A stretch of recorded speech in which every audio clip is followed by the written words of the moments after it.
What's going on YouTube? County Gains back here again with another massive video. So we got the king of YouTube, guys, the king of the internet, man, back again.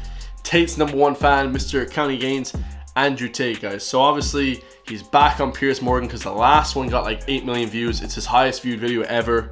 So obviously Piers Morgan had to drop a dime and get him back on the show, guys, because that's what you do. If he's your most viewed guest ever, get him back on the show. So this one is called Andrew Tate Gives His Take on Meghan Markle's Claim of UK Racism. Now, yeah, we don't know if there's racism in the UK, but we're gonna find out, obviously. So let's get straight to it, guys. Make sure to hit that subscribe button, guys, for Tate. Team Tate, bro, all day long. Let's get it. Well, Andrew Tate joins me again now. Andrew, good to see you. Salam alaikum, Piers. Good to see you. Wassalamualaikum salim. Back to you, Mr. Andrew Tate. So, for those who don't know, man, I was born in a Muslim country. I was actually born in Abu Dhabi, guys, which I'm pretty sure Andrew Tate lives in Dubai now. So the answer back to that, guys, is wassalamu. Bro, listen, I keep messing up. I can barely say it myself, guys, but wassalamualaikum salim. That's the answer back to when someone says assalamu alaikum to you guys. But yeah, I actually used to learn Arabic, so that's kind of funny.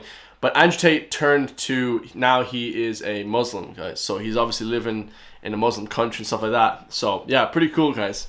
I love it. Let's get it. Tate joins me again now. Andrew, good to see you. Salam alaikum, Piers.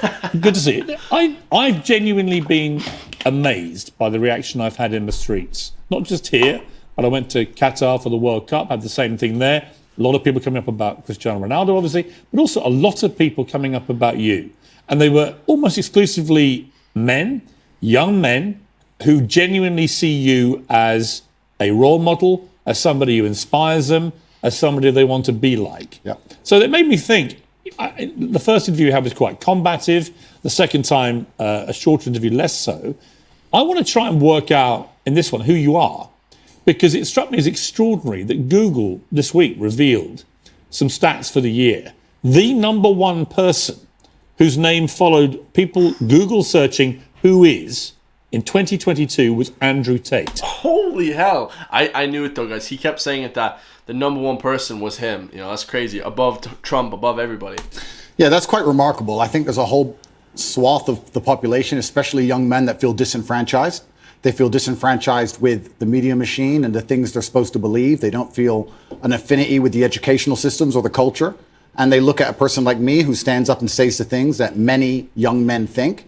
I haven't put a magic spell on the world. The fact that people like what I say means that they agree with me deep inside. They may be afraid to say it themselves. Yeah. But I am seen as a bastion of free speech and a bastion for masculinity as a whole, because a lot of men are largely forgotten about. Do you think you're a force for good, or are you a force in evolution where perhaps you've done and said stuff you shouldn't have done, and as you get older, perhaps as you get bigger, more followed around the world, you sense a responsibility perhaps you didn't have early on? Well, we all evolve. Every human evolves day by day. You wouldn't be human if you didn't evolve on an hour-by-hour basis. But I do not think I'm a force for good. I absolutely not really know I am a force for good, because I'm a force for truth.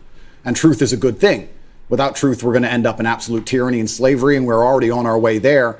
I feel like we're starting to combat it. My cancellation was the beginning of a change in public consciousness. Elon having Twitter is another beginning of the change in public consciousness. True. And anybody who stands up and speaks what they truly believe, even if it's something I don't personally agree with, I think that truth is absolutely important. And people's personal truths and people's personal opinions, even on differing sides of the same opinion, should be heard. Tell me about your life. Well, classic saying that basically both sides should be heard, guys. Debate should be had. Beautiful. You were born to a mixed race couple. Your father was an African American, a chess player. Yeah. And your mother, she was from this country. Correct. Yeah. So my father was black chess player. He was in the Air Force. He met my mother here in England. And then I was raised initially in the United States. And then I moved to Luton, England when I was younger. So I've moved around a lot. I've lived an eclectic life in many different scenarios. We've moved around. I've done a lot of different things, lived a lot of different experiences. And what nationality are you? I mean, what do you identify as? I consider myself British now, but I will say that part of me, the patriotic Brit inside of me, is devastated by the state of the UK currently. And I want to make that very clear. The patriotic Brit in me truly loves this country, and seeing what's happening to it, especially to our major cities, is almost heartbreaking to watch in real time. In what way? It's falling apart. This is a failed society. By every metric you can possibly measure, it is absolutely and utterly failing. The cost of living crisis, the crime rates, Everything is falling apart. If you compare it to a country like the United Arab Emirates, you compare it to a city like Dubai, London, which should be the greatest city on earth, is failing in absolutely every metric. Bro, I was just listening to an RT documentary, guys. I obviously, for those who don't know, I always say I live in Ireland.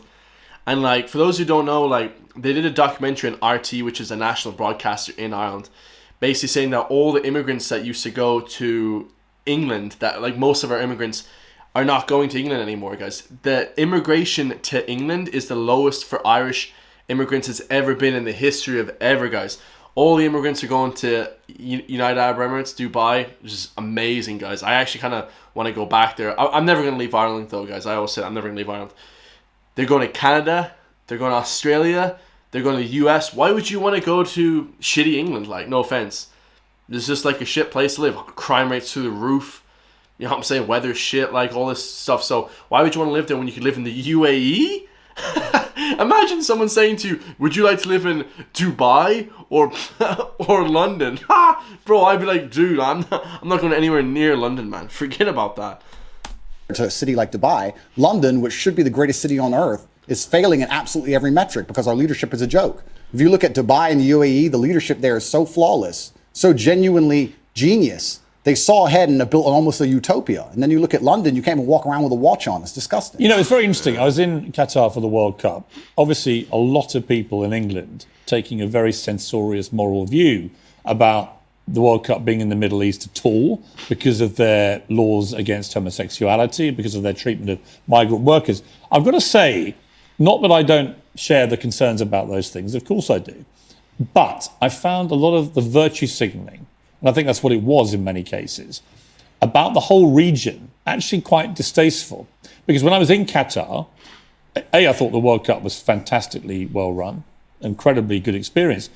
But a lot of Qataris were saying to me, you know, there's this weird, quaint feeling back in your country that we all want to aspire to behave like that we all want to live in a country with massive drug problems, with massive knife crime issues. Preach, bro. To live in a country with massive drug problems, with massive knife crime issues, with scenes like the European Championships final where it's complete lawlessness going on, where stuff like the NHS, the system of healthcare, is basically collapsing, where the education system is dropping behind, so on and so on and so on. And it's a really interesting perspective. They were like, I know you all think that we want to have your form of democracy and your form of life, but actually we're fine, thanks. Absolutely, because it's a failed society and it's godless. I think it's disgusting. We leave our old people to rot in old people's homes, and then we sit there and say we don't have enough money for nurses. I understand this nurse strike very well and how frustrating it can be if you walk into a hospital and the nurse is not prepared to work. But the nurses would be prepared to work at the current wage if they believed this country was spending its money prudently. When you see this country spending its money and just absolutely wasting it, pulling out of thin air to fund proxy wars, God knows where, that has nothing to do with them. Of course, as a nurse, you're going to stand up and say, well, can't I get a pay rise? This country has failed on every metric, and especially our major cities. I've just come to London now. I made it very clear to my private jet pilot. I said, fuel the jet and leave it running, because the second I'm finished talking to peers, I'm leaving this cesspit. Dude, did you hear that shit? He said, leave that jet running, bro. As soon as I'm done the interview with Piers, man, I'm bouncing, man. Go back to the UAE. Oh man, this guy hates England, bro. Bro, this is brutal, guys. This is a real wake up reality check, man. People just England, bro. Man, I don't know, man. Would I ever go there, man? I'd never go to England, man. Oh man, it's disgusting. This country and London as a whole, 10 years ago, was one of the most hospitable cities on earth. Now you cannot walk around safely with a watch on. And you're a full-grown man. You're a full-grown adult. When's the last time there's been a serious problem in your life that you completely ignored and it fixed itself? Never, ever. What are any of our politicians doing to fix any of the problems we're genuinely facing? Well, I saw today that Sadiq Khan is planning to run again for the third term of office as mayor. All I can say is That was the first interruption, I believe. Khan is planning to run again for the third term of office as mayor. All I can say is everyone I know who's had any experience of crime at any level in London in the last few years has had a bad experience of the way it's been handled. You know, I mean, I can give an example. I can reveal this now. I've talked for 18 months. I got a specific death threat on one of my son's Instagram pages in public, a public comment. Oh. And it was very specific about what this person was going to do. Yeah. I couldn't use the police to evade him. We know where you live. We're going to come and kill you. And then a second one threatening my son and his mother, my ex-wife. I called in the police. I thought, I'm not having them putting death threats on my son's head. Sure. I called the police. Police investigated this. They arrested somebody over a year ago. And then I heard from the police this week that despite 18 months of investigation, of a publicly posted comment on Instagram threatening to kill me on my son's Instagram, that they will not be able to pursue the case. Now, and I thought, imagine, I'm high profile. This was a front page of the Sun newspaper, this if story. that same man called a transgender person the wrong pronouns, he would be in trouble. Right. So doesn't it just show how absolutely asinine and banal our legal system has become? That would never happen in a country like United Arab Emirates, the place I'm now residing in, Dubai, where the leadership has common sense. And I'm saying that all the leadership structures, doesn't matter if it's Labour or Conservative, across all of it in this nation have completely and utterly failed. Sadiq Khan is a loser, because when you have a city which is losing, which London is losing in all metrics across its competitive cities around the world, and you're in charge of it, by extension, you're a loser. I will tell you right now, instead of virtue signaling and giving Qatar a hard time over their religious beliefs, what we should be doing is a treaty with Qatar to build a prison deep in the desert. Make me mayor of London. We'll make a prison deep in the desert. And if you're caught with a knife or robbing someone, you can go do 25 years. Yeah, here's the thing, guys. I actually 100% agree with this shit. If you're caught with a knife or you fucking stab someone or do some crazy shit in Ireland or anything like that, you go to jail for 50 years, guys. Like, straight up, guys. People are just pussies here. I heard of this case recently, guys. Man got stabbed. Dude got like a suspended sentence. Like, bro, if you walk around with a knife, you get caught with a knife, either the guards shoot your ass, which they should shoot your ass. I've never decided ever in my life going to walk around with a knife. If you walk around with a knife, gun, whatever, people in Dublin have guns and shit. If you do any of this crazy shit, bro, you go to jail for 50 years. Straight up. You don't get a second chance, guys. This is some bullshit, guys. You know, they're so lenient on crime in this place. It's just, Ireland's a disgrace too, man. Like, we're so lenient on crime. Like, if you attack a guard, if you attack some random public guy, you go to jail forever, guys. You know, you don't get off with that. Like, you don't just get off because, you know what I mean, it's the country we live in, guys. In the UAE, if you stab someone, do something, they chop your hand off, guys. You know what I'm saying? Which, I mean, I'm for that, guys. If you rob someone, you do some crazy shit, everything that's coming to you should come to you, guys. You should go to jail for 50 years, you know. Maybe not physical harm, like chopping people's hands off and shit. That's a bit, you know, barbaric. But you go to jail for 30 years, guys. Like, straight up. Like, in America, you go to jail forever, man. But for some reason, in Europe, man, we don't put anyone in jail, guys. This is ridiculous. Like, you go to jail forever, guys. Like, people kill people here. They kill people, and they don't even get 10 years. Like, I mean, it's a joke, man. This place is an absolute joke, man. I swear to God, I love Ireland so much, but my God, man. You don't go to jail for killing someone. You should go to jail for your whole entire life. Never get out. Bullshit. Tell him, Tate. Mayor of London. We'll make a prison deep in the desert, and if you're caught with a knife or robbing someone, you can go do 25 years with one meal a day in the scorching sun. And then what we'll do is we'll put cameras there and we'll interview you once a week and broadcast that out to the nation and see if you change your mind and make people understand that this is a country that should be respected and our laws should be respected. Instead, what happens? What has Sadiq or any of the people in charge of this country actually done to fix any of our issues besides sit around and talk? This is nothing. fire. None of them have done anything, but they seem ultra concerned with finding money for proxy wars, ultra concerned with rainbow flags in another country that is uninterested in them, and their priorities are completely messed up. Yeah. Of course the ambulance people are. Of course the ambulance drivers are striking. Of course the nurses are striking. Nobody cares about the most important things in this nation. Facts. It's a failing country in real time, and that's why I've left. What about the specific allegations? By the way, I don't disagree with a lot of that, because I do think this country is in big trouble. When I go to Eastern Europe, guys, like I say all the time, like, obviously my dad's Irish, I'm half Czech or whatever. When I go to friggin' Slovakia, Poland or whatever, you know how strict the police are there. They'll shoot you. If you do anything, you're gonna die. Like, that's how it should be here, guys. You're not breaking laws, man. I don't understand, man. I hate this shit, man. People breaking laws and all this crazy shit, fighting and all this crazy shit. If you want to fight, go do MMA or some shit. You're fighting in the street, stabbing people, all this shit. It's not even fair. It's like 10 dudes fighting some guy. It's not even fair. It's never one-on-one fights. It's always 2 or 3 guys ganging up on one person. I've never been one-to-one face fight. No one has ever confronted me face-to-face, one-on-one. It's always 3 or 4 guys against me. Because they know I'll beat, they know I'd fight you if it was one-on-one. You know, if it's 5 against 1, I mean, how are you supposed to win that, guys? You know, it's a joke. This country's a joke, guys. And, you know, people are going to die, and then they'll change the laws in this country. That's what's going to happen, guys. But try not to be one of the people that get killed, you know? And I do think that one of the problems is people think if they do have a crime against them, nobody cares anymore. I know nobody cares. I have specific examples and people who I know personally. Absolutely and utterly nobody cares. I was in Harrods yesterday and someone tried to rob someone's watch in the middle of the store. I walk around with I have a security team of 6 full-grown men, plus me and my brother, 8 military-age males, all over 110 kilos, big men, just so I can walk around this city. It's absolutely unacceptable. Dude, that's insane. Like, I was in London. I was there for one day, not even a full day. And some lady, we were in the cafe, a guy walked in, whatever, gypsy, whatever, and robbed her phone and laptops right off the tail, ran out the store, and she's running after them, can't do anything. Seriously, like, just in broad daylight, guys. Broad daylight, robbing shit, like. If that happened in the US, you would get shot, guys. The reason why nobody breaks laws like they do in the US is because there's no fear of getting shot in Ireland or England. If everyone was walking around with guns and shit, and the police were fucking, you know what I mean, strapped, like, you know, straight up, like, just walking around badass, nobody would do shit because everyone would be too goddamn afraid. In Slovakia, this is the safest country ever. In the UAE, the safest country ever. Everyone walks around with guns, like, all the police, like, you do anything, you know, you're going to jail or you're gonna die. Like, people should be scared to break laws. Nobody's scared no more, guys. No one gives a shit, like. You know, like, it's crazy. Tried to rob someone's watch in the middle of the store. It's crazy. I walk around with 6 full-grown. I have a security team of 6 full-grown men, plus me and my brother, 8 military-age males, all over 110 kilos, big men, just so I can walk around this city. It's absolutely unacceptable. It's crazy. What about the issue of race? And I mentioned that in the context of the Harry and Meghan ongoing debate, their war with the royal family, war against the monarchy, their specific constant referencing to the fact that they believe they were driven out of here because of racism in Britain. What do you make of that debate? That's absolute fallacy.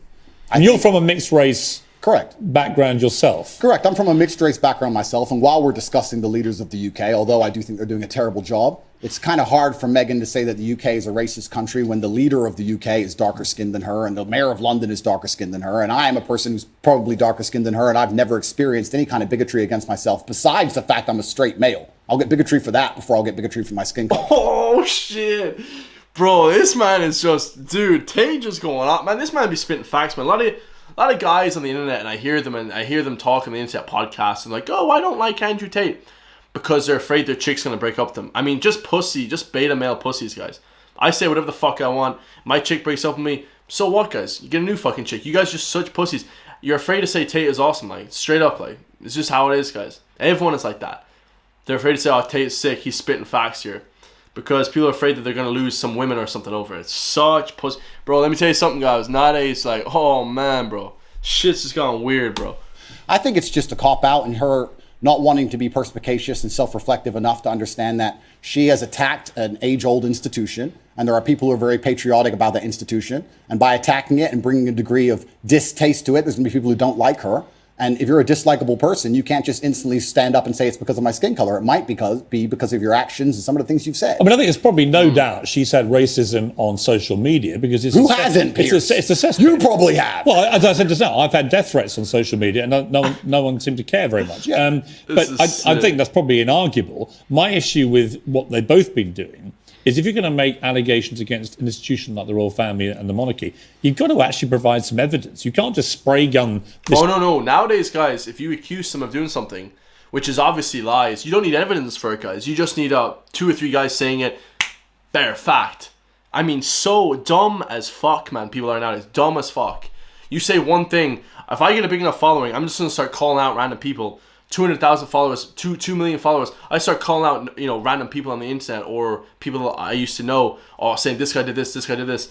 Their lives are over, guys. It's basically who has a bigger following on social media now is going to ruin someone's life, like, or call out their business. You just destroy businesses overnight because you're accusing people of doing crazy shit. It's just, man, fucking dumb as fuck, man. Dumb as fuck. Like the royal family and the monarchy, you've got to actually provide some evidence. You can't just spray gun this thing out there and say, well, somebody was racist. Yeah, and airing dirty laundry is never going to be respected by the populace, and being a tattletale is never going to be respected by the populace. And I think the problem with the modern world we're living in is a lot of age-old traditions are being destroyed in real time. It doesn't matter what the tradition is. Most of them are being eroded. And something like the British royal family, which has been around for a very long time, is an age-old tradition. One of the things holding the UK together, one of the last things we have, to sit and detriment it and to sit and insult it and to give away secrets from inside of it and try and paint a negative image of it is going to upset a lot of people, and you have to be prepared for that backlash. You can't say I've done things that upset people, but it's nothing to do with what I've done. It's purely because of my skin color. Also, it's kind of ironic that she's doing that because she's not particularly dark skinned. It's kind of funny to watch her sit and say, I think the truth is, I don't know what. Look, you can say that, I can't.